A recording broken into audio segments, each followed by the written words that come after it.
Hmm. Oh man. I think we are live now. Welcome everybody. My name is Ramon Gill, and I'm the organizer of the Diversity Comic Con here at Fashion Institute of Technology.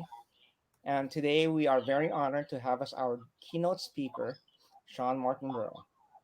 And I'm doubly honored because Shawn also did the commencement address at my daughter's graduation from LaGuardia High School a few weeks back.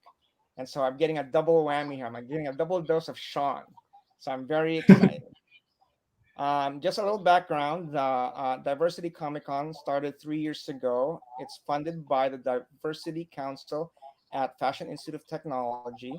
And with that, I'd like to thank Dr. Joyce Brown, our president, and Dr. Ron Milan, who is the Chief Diversity Officer. And I'm really sorry that he's missing this because the reason why we have this Diversity Comic Con, Shawn, is because he is a big Batman fan. Ah, So anyway, without further ado, Shawn is going to be, as I said, going to be giving us our keynote, and this is addressed to all the aspiring artists out there, especially the students at FIT. So I will give it to Shawn, and okay. you're on.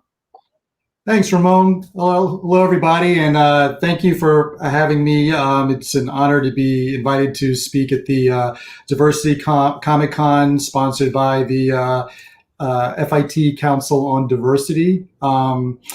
Listen, I know that we're in these very strange times these days where we are kind of stuck inside. We really can't socialize and travel and do as much as we can, but that can be a good thing. Just to give a little background on myself, I'm a native New Yorker. I live in the Washington, D.C. area now, but I went to the Fiorello LaGuardia High School of Music and Art, and then I graduated from SVA with a Bachelor's of Fine Arts degree. And then since then, I've gone on to work for Marvel Comics, DC Comics. I've worked on characters like Batman, Luke Cage, the Black Panther, Hellboy. I worked alongside Robert Kirkman, the creator of The Walking Dead, on a series called Thief of Thieves.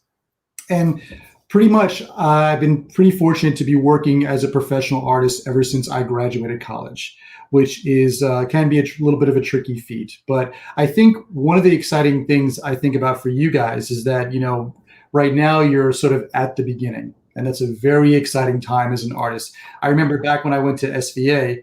Now, SVA was sort of like, a couple blocks down from you guys. And then we had campuses on the east side. And I remember hanging out with friends at FIT all the time. And I used to sort of schlep across town and hang out at the FIT, the building, which is really cool. And listen, aside from the very pretty girls that were in attendance, one of the really cool things about SVA or going to a different college was sort of looking at how fashion approached art and fashion approached storytelling. And I'm a huge comic book fan. I love comics ever since I was a little kid, Marvel comics, DC comics, and that inspired me to, draw my own characters and stories to this day. But storytelling is the thread that ties so many different art forms together. And it actually brings people together from different walks of life. And one of the interesting things that I always enjoyed about going over to visit FIT is just the way fashion would tell a story and the different inspirations that the designers would have when it came to just everyday things that you and I, well, us average people who are not fashion inclined, would take for granted. Just the approach of a shirt or a dress or just average everyday clothing. Those different inspirations would come from so many different places. And I think that's the great thing about art, is that art inspires art, and people pick up so many different great ideas from so many different places outside of their own circles. And so that's something that I carried through into my own artwork as well. I would always go to the museum, or always go if I traveled. And actually nowadays, now that we're all stuck inside, we really can't go anyplace. I encourage you guys just to take a walk around your block and really pay attention to different things that you might overlook on an average every day. Pay attention to maybe like the way the pavement on the sidewalk is designed, maybe a lamppost, maybe the color of a building, the color of a brick, the way a plant might hang down. There's so many inspirations around us, which is basically diversity. That's like the heart of it, which is just differences. The differences around us really can inspire us. And if you think of all of like your favorite artists or designers, they were always inspired by something else, something different. And that's one of the things that I've always found inspiring with regard to wherever I tell a story, if I ever design a character, is just to sort of pull from different experiences that I've had, be it traveling, be it talking to people. And listen, as you'll come to learn, I like to talk, but there's also a part of me that likes to sort of just be quiet and listen and really just seek out information from people that are different than me, that people that have a different experience than what I had, because having a different perspective inspires your ideas, it inspires creativity. And I think that's one of the things I really enjoyed about visiting FIT and visiting other colleges or different other places, or just even like, average everyday institutions, just sort of interacting with different people and sort of seeing a different way of thinking and translating that different way of thinking into my art form. I think is maybe a much better artist, a much more creative person. And then that being inspired by these different thinkers would inspire me to represent those thinkers, because a lot of times people will sort of borrow something and not really credit where they are drawing their inspiration from. And I think that's what's so important about the concept of diversity and representation, is simply representing the world around you. Because yes, you might have a group of friends that you guys might all look the same, you might all come from the same background, but there is a world outside of you that can be so much more stimulating. So I definitely, encourage everybody to sort of, as an exercise, step outside of your comfort zone, step outside of like your circle of friends or even your neighborhood, and sort of, just walk around and experience the differences in our society. Because I think that the people that really get the benefit to differences, to diversity, to representation, those are the people that are making the most interesting, creative projects out there. So I definitely encourage that. I encourage everybody who's tuning in to kind of keep that thinking in mind, to sort of, always be looking for something different, because that's what's going to grab your eye. When you're either walking down the street or walking into a store or whatever, that different thing, it might throw you at first. You might be like, what the hell is that? But the fact that it got your attention, I think that's what we all want as artists, to be able to grab people's attention and make them think. And they might have a negative reaction. They might have a positive reaction. But as artists, I think what we all want is a reaction. So that's sort of like my spiel. And I always try to sort of incorporate this into my work. Like I said, if it's Batman or if it's the Black Panther, I did a project for Comixology recently called Prométhée 1313, which is based on a very popular series of French bande dessinées, which is their graphic novels. That's on Comixology. And I was really able to sort of, with my writer, Andy Diggle, design a whole bunch of new interesting characters in this sci-fi invention. I recently was a contributor to the very special The Fire issue of Vanity Fair, which was all about Breonna Taylor and talking about, social issues and reform. And I was very honored to sort of to be a part of that. And what did I do? I tapped into my background of sort of just pulling diverse imagery together to make a very compelling image. And that was a very cool project. And I talk about this in my TED Talk, where I literally talk about how I grew up as a kid from the Bronx, went to public junior high, then I went to Fiorello LaGuardia Music and Art, went to School of Visual Arts, then became a professional artist. And then I really talked about how growing up in like the 70s and the 80s, there really wasn't that much representation and diversity in media with regard to film and television and comics. And I always thought that was weird, because being a native New Yorker, I mean, you walk down the street and there's like a zillion different types of people. And that inspired me whenever I told my own stories, to sort of make that more reflective of the world around me. And so that's how diversity and representation really plays into my thinking and what I try to push out there. Because like I said, there's so many different ways of thinking, and there's so many people that inspire ideas, and it just seems only right to represent the diversity of those thinkers. So once again, this has been I'm very excited to sit here and talk with you guys. I look forward to any questions that you guys have. So, Shawn Martinbrough, and thank you for listening to my keynote address. And hopefully I inspired you to maybe think about some things. So let's open up to questions. Ramon, where are you? Hey, thanks so much. That was very, very insightful, Shawn. I'm a big believer in always just, like looking at things from different perspectives. Cool. Well, thank you, Ramon. Your check is in the mail. Okay. Anyway, so I do have a few questions here already. So the first question, I think Paul asked, is that what's the biggest difference in the industry, working in the industry, from when you first started to today? Well, you know what the biggest difference is the rise of movies and television and adaptations of comic books. Because back in the day when I was reading comics, you had maybe like your Superman movie, I think and we're talking about in the 80s. That just shows how old I am. See this, gray? But also you had your Superman movie, you had your Superman movie, your Batman movie, but there wasn't this whole dominance of movies today. And that's something that's really made my industry even more exciting, because these days Hollywood is looking for graphic novels, and not just superheroes. They're looking for original stories by original creators, wherever they can. And so that's a very exciting thing about creating stories and original characters in the comic industry in 2020, as opposed to back in the 80s. And there's a lot more of an awareness of what we do and the importance and the value of being a creator. Okay, my next question is, do you have an ultimate dream project, and can you share a little bit about it? Well, I don't have one. I have listen, I've been dreaming ever since I was in elementary school in terms of my different stories. But I think one of the projects I'm working on now is called The Heavy. It's a creator-owned graphic novel that I'm writing and drawing for Abrams Books. You can see some of the artwork behind me, hopefully not in focus because it hasn't come out yet. But this is a very personal project for me. It's an original story.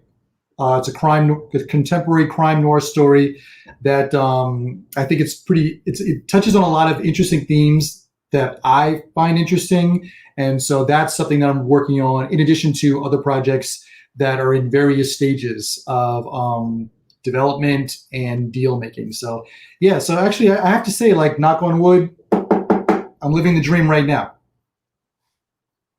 Okay. Here's another one. There seems to be like an echo. Oh, you sound good to me. Okay. Anyways, do you have secret tip technique that you use as an artist that you don't see a lot of people doing? A secret technique? Or tip. Like something a shortcut you came up with in the course of your career that you think you came up with yourself, that you do that you don't see a lot of other people doing? I don't know. That's a very interesting question. I don't think there's any trick or secret technique that I have. I feel like as an artist, I'm always trying to get better. So if you look at work that I've done in the past, hopefully you'll see some progression. So I'm not sure if there are any shortcuts that I do. I think that I'm always trying to sort of learn. I'm always looking at other work in the comic book space, as well as the general illustration space. I'm influenced by movies, television, advertisements, photography, like life around me. So like there's not, I don't know, that I think, I don't know, I can't, there's no like secret tip to like how to draw something, a certain way. You know what I mean? It's all about sort of picking up or pulling things from various things around me. That's the best I can do. I'm sorry. Here's another good one. Your career has mainly been in mainstream comics, meaning Marvel, DC, that kind of stuff. Do you see, or how do you feel about the emerging original graphic novel market that's aimed mainly towards wider audiences and children? Oh, it's great. I mean, anything that expands the audience beyond typical comic book fans is great, because that just makes more people, that just creates a wider audience for the medium. And a wider audience a lot of times will promote a greater understanding and respect for the medium. So that's really exciting, actually. And it just, the bigger the sphere, the more the diversity of ideas and stories will be welcomed and hopefully embraced. You know. Okay. So it's a really exciting time to sort of like, for original voices and stories to come out. Like there's so many great things that are outside of the traditional superhero genre. Okay, here's another one. I like this one. Whoa, what is that? What is one brutally hold on. What is one brutally honest piece of advice that you would give to an artist starting out? Do not show if you're looking for advice on your work, don't show it to your friends and family, because they love you. And a lot of times they don't want to argue with you and they don't want to hurt your feelings. So show your work to professionals as much as you can, because they're the ones that are going to say, okay, well, you know what, this is what you might have wrong with it. You know what I mean? So yeah, like I said, don't show any of your work to your friends and your family. I mean, listen, you can, but don't let that be your main source of critique and feedback, because a lot of times they're not going to be artistically literate. Like I love my mom and my dad, but I would not ask them for advice on a page of storytelling. Although that, I would ask them in a very basic way, like, okay, can you follow what the story is? And what do you think about that? But in terms of technical advice, I wouldn't ask them that, because that's not within their sphere, Also, a brutally piece of advice for students, and this is probably more brutal to your parents if they're footing the bill for your time at FIT, is that your degree is kind of meaningless in the professional sphere. Yeah, because I cannot think of any situation where I ever got a job because of where I went to school. Art directors, people that are going to hire you, editors, they don't care. That could be conversation after you get the job, or if you're sitting in the office, or if you went to lunch somewhere. But all they care about is how good you are and can you meet your deadlines. It's a little, well, yeah. Let me ask you this as a follow question, and I'm not disagreeing with you, but would you say that having gone to school though makes you a more well-rounded person, which helps you as a creator? Yes, no, and here's the thing, that it's a catch-22, because having a degree is almost mandatory. A basic bachelor's degree is mandatory in this economy in terms of like looking for a job. So if you ever want to look for something outside of the art field, that's where that degree will help you. Also, going to school, like I said before, being around so many different people from so many different walks of life, that's going to benefit you not only as a person, but as an artist. So that's where school really does have its merits. You know what I mean? And like they say, in high school, they say, oh yeah, if you goof off, you're only hurting yourself. Okay, not so much in high school. In college, yeah, because you're paying for that. So if you want to spend money at a college and then goof off for 2 or 3 years, okay, but you're only hurting yourself because now you got to pay back those loans for a big hangout. When you go to college, your main mission should be to soak up as much information and training as you possibly can.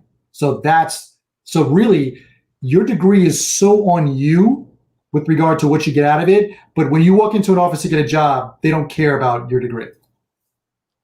It's interesting that you said that when you goof off, you're only hurting yourself.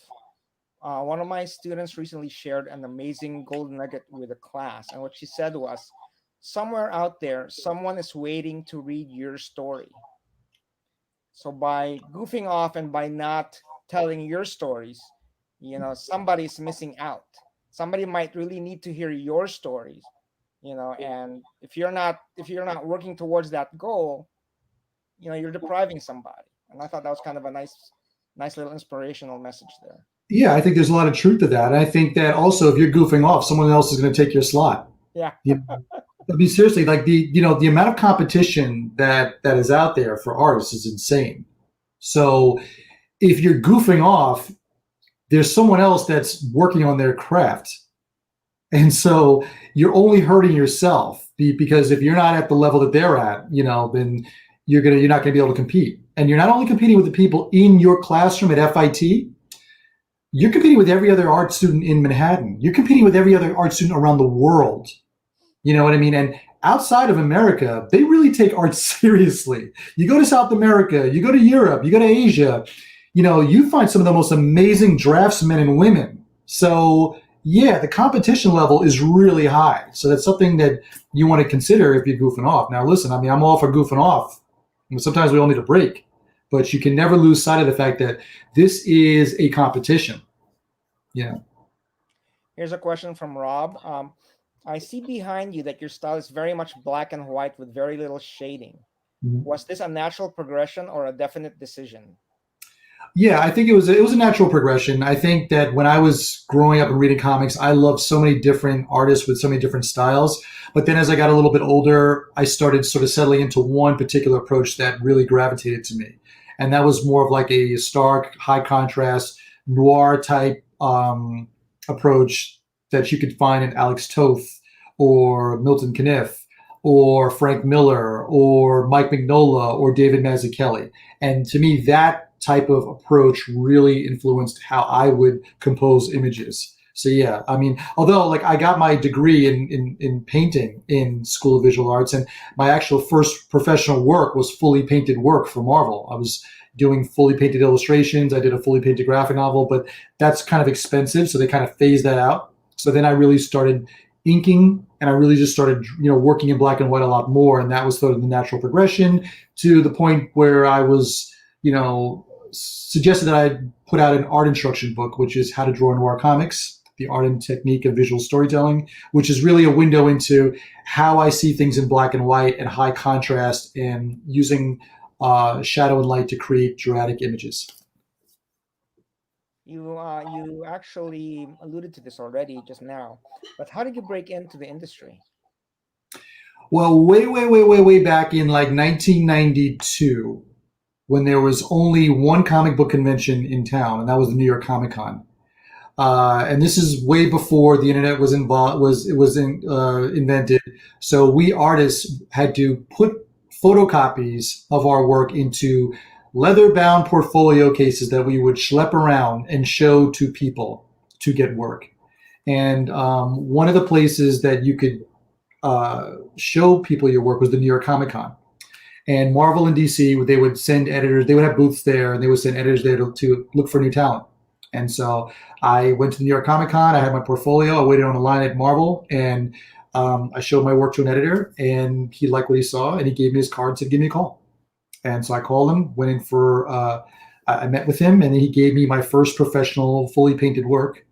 And I started, and that's how I really got into the business. And then from then on, I just, started working for Marvel. And then the thing about Marvel and DC is that they're competitors. So if you start working for Marvel, all of a sudden DC is like, hey, what's going on over there? Once you start working for DC, Marvel's like, hey, what's going on over there? So I really bounced back and forth between Marvel and DC Comics for a while. And that's pretty much how my career started. Here's another question.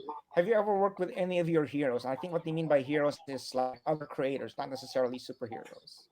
Yeah, I think the first thing that comes to mind is drawing a Hellboy story with Mike Mignola. Mike Mignola is like a huge influence of mine. I love, everything of his, and he had invited me to draw a Hellboy story, and I was just like, "Whoa, are you serious?"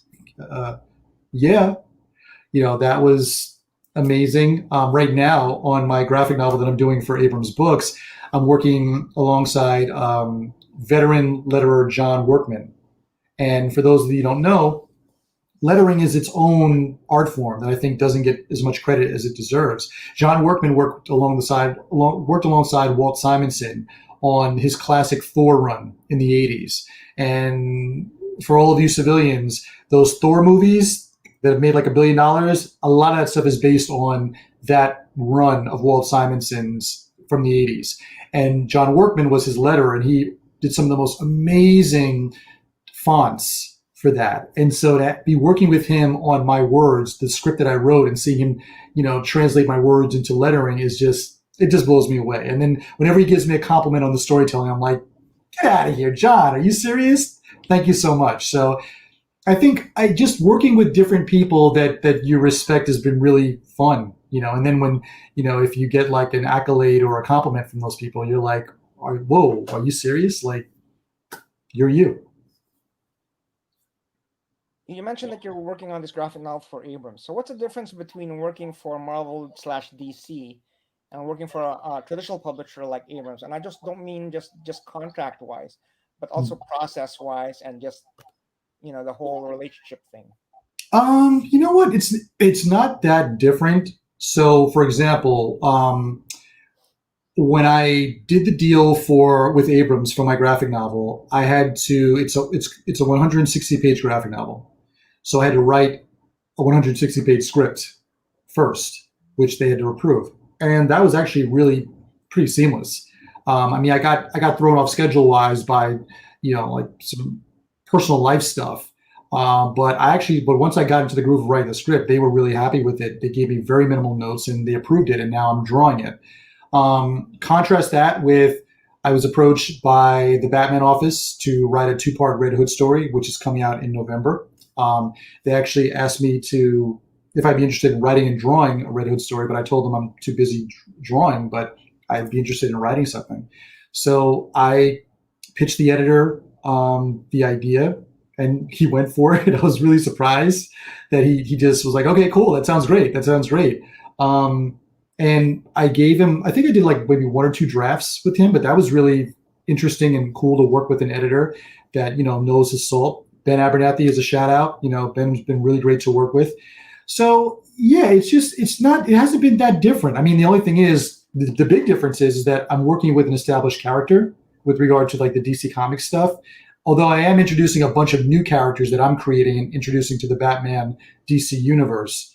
But the main character, Red Hood, is an established character. So I don't have as much leeway to sort of create with him that I would with my project for Abrams, which is all me. So that's all me. The story's all me. I can say whatever I want, and I have complete freedom there. So that's like the big difference. But process-wise, it's been they've been very similar in terms of, just people really enjoying what I'm giving them and then collaborating and taking their notes. And there's certain notes that you take. There are other notes that you can kind of argue, but that's all part of the creative process. Okay, here's an interesting one. This journey of you being a comic book artist, has it been something that you planned out and it's gone according to plan? Or was it kind of like, lucky breaks here and there? And where do you see yourself in about 10 years? Well, it did go according to plan because I knew that I wanted to be a professional comic book artist in high school. A friend of mine had at LaGuardia, he was a fellow art major, and he was like, hey, I'm taking this really cool comic book class up in Harlem. It's free. So I said, okay, cool. So I went along with him, and that's where I met my 2 mentors. This was at a place called the Children's Art Carnival, which was a nonprofit organization up in Harlem, and they would have Black professionals come in and teach courses. One was a cartooning class, one was a illustration class, photography class, and video class, all free. And that's where I met my 2 mentors that I will always acknowledge. One was Gil Ashby. Gil taught the illustration class. The other one was Michael Davis, who taught cartooning. And they had extremely yin-yang approaches to art. Gil was the purist. He was like, you have to learn how to draw. You have to, know perspective. Davis was like, this is a business. It's a hustle. You got to hustle. You got to hustle. Which was amazing because art schools never teach you about the business aspect of being an artist. And what Davis did, which was amazing, is that he would introduce his students to friends that he knew in the comic industry. So here I am in high school, and I'm meeting people like Walt Simonson, Louise Simonson, Bill Sienkiewicz, Dennis Cowan. People whose work you're reading in comics, but you're meeting them, in the flesh. And they were all so great. I'm friends with all of them to this day. And I'm like, wow, I can't believe that I'm a colleague of theirs, which is kind of crazy. But I say all that to say that showed me that it could be done, that you could make a living as a comic book artist because I'm seeing these people in the flesh. So high school, I knew that that's what I wanted to do. And then once I went to college, I just went to School of Visual Arts because it was all about honing my craft, because that's what it's all about, just trying to get better, getting better at every stage. So by the time I was in SVA and I was like a junior, I said, I'm determined to try to get professional work before I graduate because I didn't want to be part of the herd.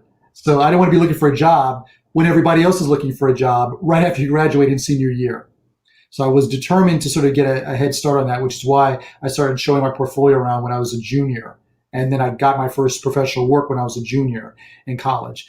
And so from there, applying the sort of hustle mentality, which is always kind of looking to set yourself up, because as a freelancer, that's how you survive. You have job after job after job after job.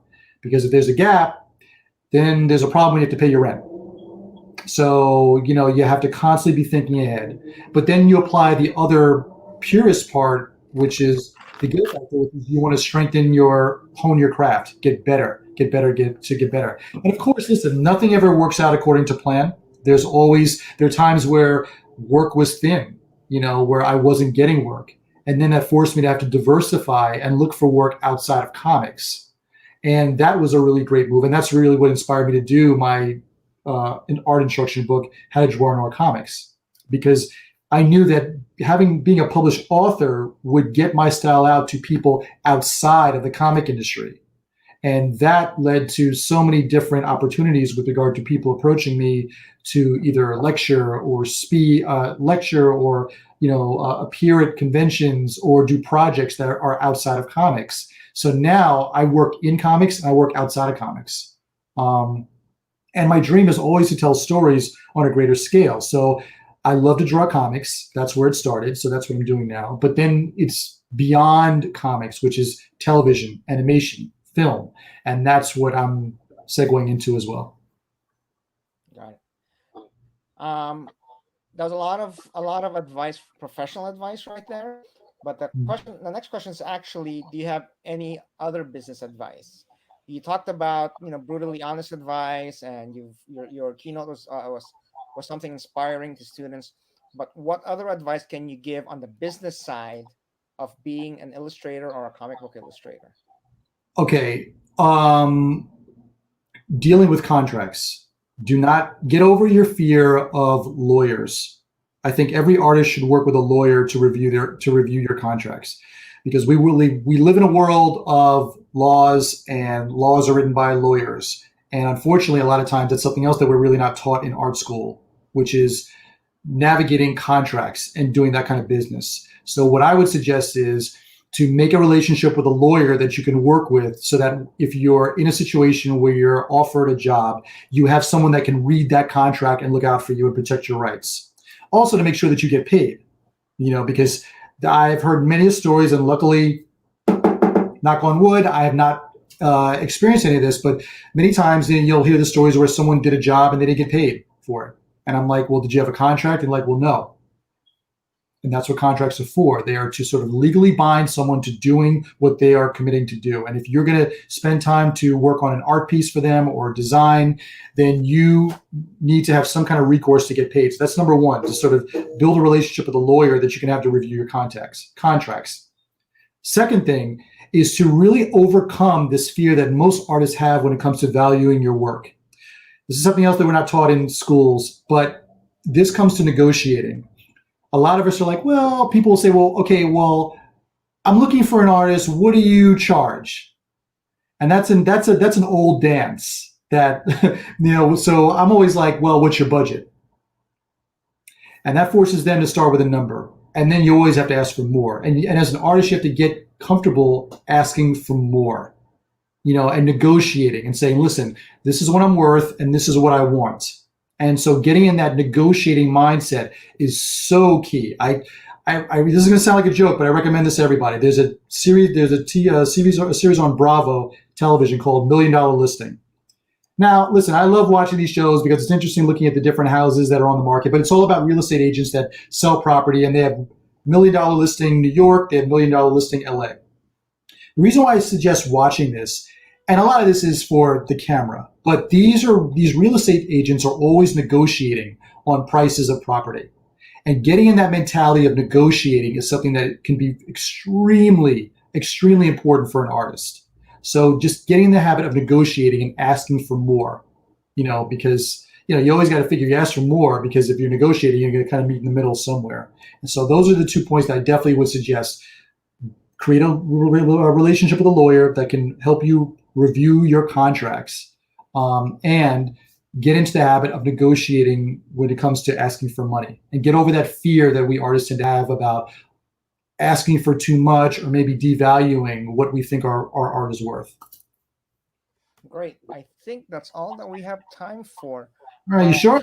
I'm here. I'm here. If anybody has questions, Okay, one last question, and it is I'm answering all questions here. I'm doing a Joe Biden, so I'm answering all questions. we have Teresa is lamenting that she wishes that she had the opportunity to take comic making classes as a kid. So, what would you advise somebody who's very young on what they could do right now to help their careers along in the future? Well, here's the thing. I never took a formal cartooning class. I just started reading comics when I was in elementary school, and then when I was in junior high, I would just sort of copy the comic books that I would buy at the store. When I went to LaGuardia High School of Music and Art, I was trained in traditional art things like painting, drawing from life, still lifes, that kind of stuff. They didn't offer any cartooning classes at LaGuardia, and I think School of Visual Arts did offer a cartooning class, but I never took it. So I really took the basics that I would learn from just overall generalized art courses and apply that to comics. So what I would suggest for you is that if you love comic books, I would really, now there are tons of books out there now. If you want to do a Google search on Amazon, like DC has a series of books on how to letter, how to pencil, how to write, and all that stuff. There are tons of books that are out there that are going to help you. But I think that for what I would definitely recommend is, first of all, you have to strengthen your drawing. So I would always suggest drawing from life. I use myself as a reference model all the time, or I'll look up reference on the Google. That's invaluable. And I also look at storytelling by other artists, because I'm like, wow, that's really interesting how they figured out how to tell that story.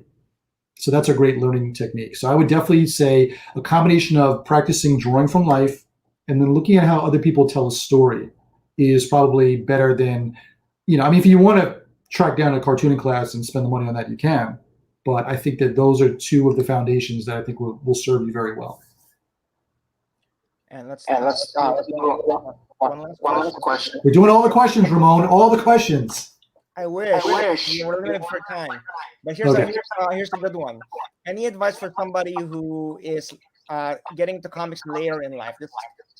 Jen grew up in the 70s and 80s. Any words of advice for somebody who wants to get into comic books at this age? Well, here's the thing. Like, if you apply what I just said about sort of like studying the foundation of drawing and looking at how other people tell stories, the cool thing is that you can be 100 years old and work for Marvel or DC Comics or do your own comic book. They don't care how old you are. They just care whether or not you're good and can you meet your deadlines. So that's the great thing. There's no ageism in comics. I think as an artist, at least, maybe writing, I don't know. I don't think so. But they don't really care. They just care whether or not you can do the job. So so that's the great thing about it. You can start at any age. You just have to really hone your craft so that you can be competitive with regard to either writing or drawing. Okay. Well, thank you very much, Shawn. Really appreciate you coming out and doing this again. Are we done for the year, or are we coming back for a three-peat before the year's out? Oh, we're going to do it again at some point. So okay. I want to get you live. Next time you're in New York City, you got to let me know. I tell you, man, I haven't been to New York since last December, which is crazy. I've never been away from New York this long, but these crazy times. So yeah, it is crazy. So, but I'm glad you're getting out there on your bike and you're getting to go outside, and you inspire me to do the same thing. It is the cheapest form of therapy. I totally recommend it. And so definitely thanks so much, Ramon, for inviting me to be on to speak at the Diversity Comic-Con. Big ups to FIT. It's like my school away from school. The SVA, of course, will be number one, but it's been a pleasure talking with all of you guys, and best of luck, and take a walk outside and sort of look at things try to see things in a different way, or notice things that you would not normally notice, and you'll draw really cool inspiration. Again, for you guys here at home, give Shawn a nice round of applause. Thank you very much. Okay.